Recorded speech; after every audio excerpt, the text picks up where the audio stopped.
Some breaking news. Health Canada is changing its policy on sperm donation as it faces a legal challenge accusing the agency of discrimination. CTV's Rachel Aiello broke this story. She's been following it all along. She has the details. Hi, Rachel. Hey, Vassy. What prompted Health Canada to make this decision?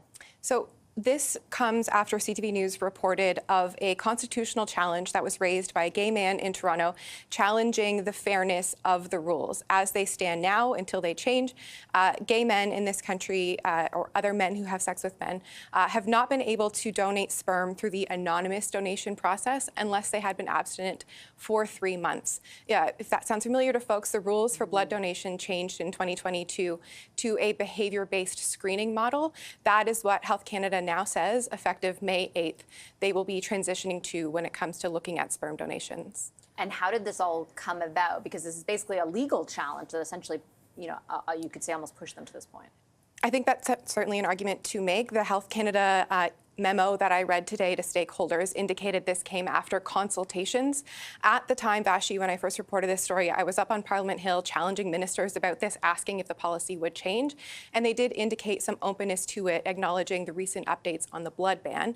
And so there was an indication they were examining whether the sperm rules needed revising as well. So that is what we've seen. They're going to be transitioning now to this behavior-based screening model, but this is not the end of the story. And how so? So does the court challenge continue? The court challenge is going to continue. So I was speaking with the lawyer today who's representing the individual who brought this case, and he is taking the position that because this screening model, similar questions to what are asked of blood donors, still is indirect discrimination because there's specific targeting of individuals who have anal sex. And their cases, specifically when you look at sperm donation, there are various levels of quarantining, infectious disease screening that is done, that the science is there for to question why you're still kind of unilaterally ruling out individuals for one thing or another. You referenced the blood donation ban. How is this congruous? Like does one impact the other, or has the decision ultimately on the blood ban, which was years in the works, do you think it ultimately impacted how this went? I absolutely think it did, because the question was there, if the science has gotten to a place where you can safely accept blood donations from men who have sex with men, then the question is, what is different about sperm? And so that push, this fight, the pressure on this federal government for years because of their election promise led up to that change in 2022, and that really opened up this next door, this next push for advocates to question, okay, if we're able to lift the blood ban, let's look at this still discriminatory sperm donation policy, and that has brought us, Vassy, to where we are right now. And have we heard anything from the government? I remember during the blood ban stuff, a lot of it, they had made promises specific to how the policy would change.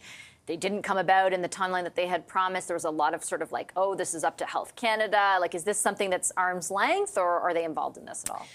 The argument has been made that the health minister, could have issued a directive to kind of wipe this out. There's some differing opinions on whether that would actually stand up, but certainly I will be putting some questions to the health minister and Health Canada to see what they have to say. But I suspect, given they were more than happy to champion the blood change as something that they led, that they will try to find a win in this one. But this case is going forward, so they will still have to make arguments in court. Okay, I'll leave it there. Thank you so much, Thank Rachel. you. CTV's Rachel Aiello with that breaking news.